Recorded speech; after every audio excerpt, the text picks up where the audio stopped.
Alright, hey everyone. I know it's kind of hard to see me because I'm pale and in the sunlight, which is aimed directly at the camera, so that's not good. But yeah. I am in town right now. I have my bag right now, which I haven't used in for school in a year and a half. Maybe, I don't know. I graduated from grade 12 long ago, so I don't know. I'm gonna head back this way just because I can. Okay. I haven't actually used this bag in the longest time, so I don't know.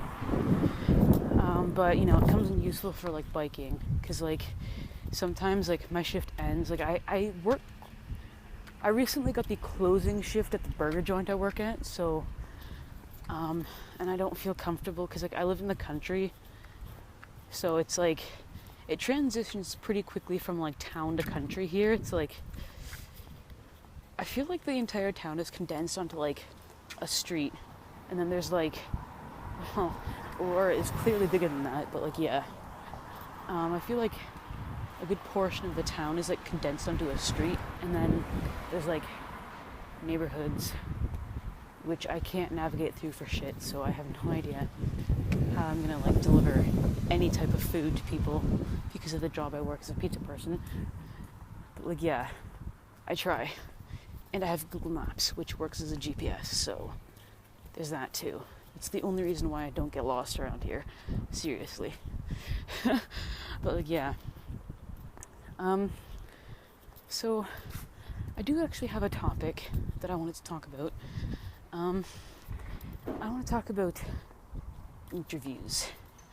Sorry, it's just bright out, that's why my face is all crunched up like this. So, I had an interview today. And this interview, I thought it went pretty well. But the thing is, I had the clothes set up and everything. I brought myself a red long sleeve top, even though it's a million degrees out here. It's kind of I thought it looked classy for an interview. And I had these I don't want to say they're pinstripe, but they were I don't know, formal pants, And so I went to an interview not wearing that, actually. The reason why I didn't wear that was because, so I bike into town. I could get my stuff, bike into town, and I pack a few extra things just in case I have to sleep over at a friend's house or something, which I ended up doing. So I brought a few spare clothes, PJs, a little bag full of stuff I'll need to if I need toothpaste and toothbrush, makeup, other small personal hygiene stuff like deodorant. And so I packed that up, and I packed up my interview clothes, a few spare changes of clothes, and I forgot my interview shoes. I forgot formal shoes, so I couldn't wear that. So the only other pair of shoes that I have is a pair of non-slip work shoes for my shifts that I have over the weekend at the burger joint. And I have, I also have a pair of flip-flops, which are those ones. And my feet look really veiny right now. I apologize for that quick view, but yeah. And I actually ended up going in this outfit right here. Bag and all. I went to the interview dressed like this. And the lady seemed to really like me, so that was good. And I'm happy about that. And I'm actually kind of excited to start, weird as that sounds. Well, if, I actually get the job, she wants to set me up with a second interview, which is kind of exciting. But yeah. So I went to the interview in this sundress and a pair of flip-flops. But honestly, the only time I've ever been able to one-up myself on not so good interview clothes choices is I don't know what was going through my head. It was either that or my mother helped me choose it. But way back in the day when I was getting my very first pair of interview pants, I think I had this blue top that I had to put a black tank top underneath because it was it really, like, V-necks are okay, but it really V-necked, like, badly. And I was like, there's no way in hell I'm actually wearing this, like, to an interview without something underneath. So I put a black thing underneath, and it matched my black pants. And my mother helped me choose it out. And I think the reason why I had to buy it in a hurry was because I had an assignment where in grade 10, we have this one school course in Ontario. It's called Civics and Careers, and at my high school, we had to take it, and we have like a semestered system for like high school, which is grades 9 through 12. And so, you know, semesters is like the courses would run for half a year, half a school year, and then they'd, you know, you do your exams, have like winter break, and then you'd come back and start 4 new courses, or how many ever you're enrolled in, but like, yeah. So civics and careers was a requirement you have to take in grade 10, or at least it was for everyone that I personally know here in Ontario.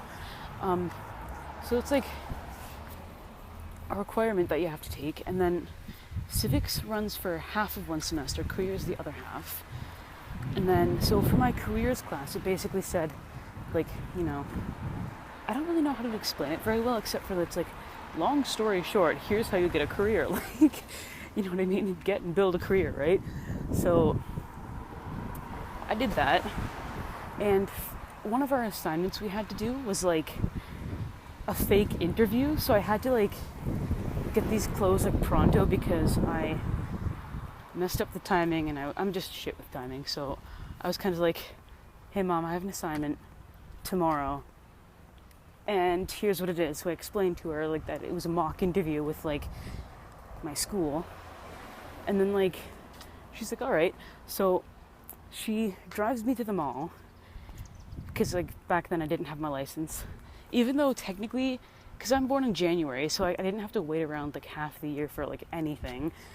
But I just like, I was scared to get my license up until I'd say 2 years ago. I have like, I'm fully like, well, semi-fully. I'm pretty sure I explained the licensing system here in Canada with the G1, which is basic, G2, which is kind of middle, and G, which is the best, in my opinion. So I've got the G2, but like, yeah, I didn't actually end up getting my license, so my mom had to come with me. Well, at that time in grade 10, I didn't have my license, even though I was like 16 and I could drive. But yeah, so she ended up going shopping with me too, just because she was there. And, you know, I mean, like, she was like, don't leave things to the last minute, but like, I think that's what every parent does, so it's not just exclusively me. And so, you know, we just like talked, and she helped me buy my interview clothes.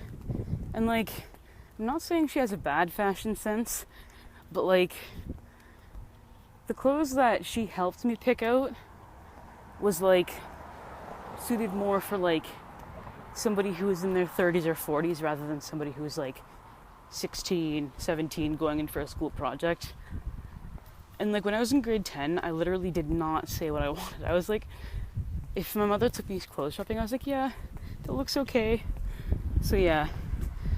And she took me, and the formal pants that I have, here's the best part.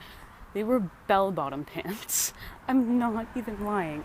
I went to my interview at that burger joint wearing bell-bottom pants and like a shirt that somebody 35 plus would be wearing. It was bad. So yeah. I don't know, man. So I chose to make this vlog because I don't know, it's kind of a busy area, and I kind of feel really awkward filming myself. I could technically say that I have like Skype on my phone if anyone were to ask, but nobody's asked so far, so I feel kind of awkward. Like, yeah. So yeah, your best interview stories, leave them in the comments below. I would actually love to hear them, and just like comment back as many times to as many people as I can. That would be great. All right. See you guys soon. Bye.